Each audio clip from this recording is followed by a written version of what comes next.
Salut à tous, c'est Tuto iPhone et aujourd'hui on se retrouve pour une nouvelle vidéo.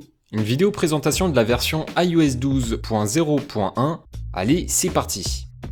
Cette version a pour principal objectif de résoudre plusieurs problèmes qui ont été rencontrés par une grosse partie d'utilisateurs sous la première version d'iOS 12. Pour les utilisateurs sous la version bêta d'iOS 12.1, la majorité de ces résolutions de bugs que l'on va voir dans quelques instants sont déjà effectifs.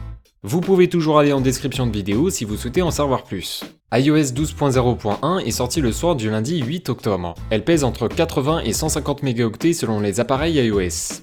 Son nom de version est le suivant: 16A405 pour les iPhone XS et XS Max et 16A404 pour tous les autres appareils iOS. Commençons par parler du principal problème qui a fait parler un peu tous les médias, voire même un peu trop étant donné l'ampleur que ça a pris, le ChargeGate.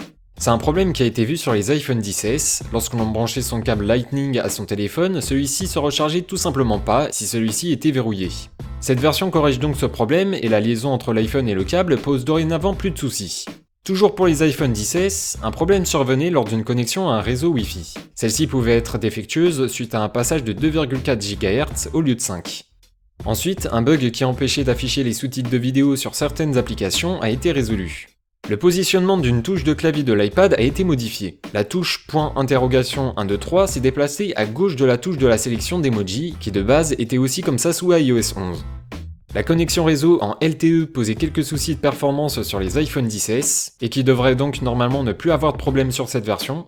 Beaucoup d'utilisateurs ont été impactés concernant un problème sur la fonctionnalité Bluetooth, celle-ci donnait suite à une indisponibilité sur son fonctionnement, et le bug a aussi été résolu.